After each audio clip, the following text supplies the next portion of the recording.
যুক্তরাষ্ট্রে অভিবাসী বিরোধী অভিযানের জেরে বিক্ষোভকারীদের সঙ্গে সোমবার তুমুল সংঘর্ষ হয় আইনশৃঙ্খলা বাহিনীর। পরিস্থিতি সামাল দিতে ছোড়া হয় রাবার বুলেট, টিয়ার গ্যাস এবং ফ্ল্যাশব্যাং।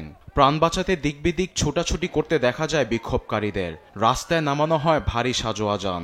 এতে ছড়িয়ে পড়ে আতঙ্ক। টানা 4 দিন ধরে নির্বিচারে অভিবাসীদের গ্রেপ্তারের কারণে উত্তাল ক্যালিফোর্নিয়া অঙ্গরাজ্যের লস অ্যাঞ্জেলেস।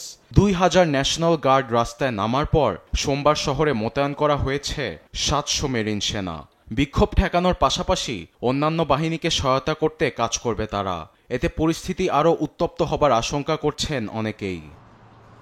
মার্কিন প্রতিরক্ষা দপ্তর পেন্টাগন বলছে 2000 ন্যাশনাল গার্ড রাস্তায় সরব থাকলেও আরও 2000 গার্ড মোতায়েনের সিদ্ধান্ত নিয়েছেন ট্রাম্প। এর তীব্র নিন্দা জানিয়েছে ক্যালিফোর্নিয়ার গভর্নর সহ লস অ্যাঞ্জেলেসের মেয়র।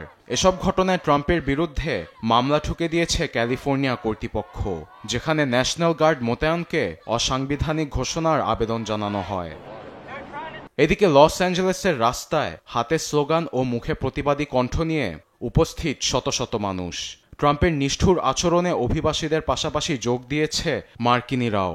আমেরিকার মাটিতে আইনশৃঙ্খলা বাহিনীর সামনে উড়াচ্ছে মেক্সিকোর পতাকা। ফ্রি দেম অল ধ্বনিতে জানান দিচ্ছে শত শত গ্রেপ্তারকৃত অভিবাসীদের মুক্তির দাবি। আমরা ট্রাম্পের সবচেয়ে বড় দুঃস্বপ্ন। আমরা এখানে আছি, আমরা এখানেই থাকব।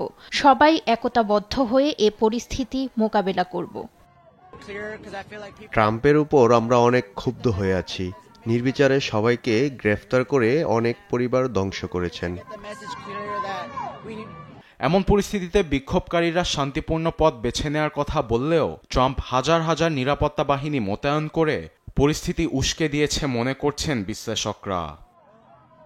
আরবেদ আফসার, নিউজ ডেস্ক, দেশ টিভি।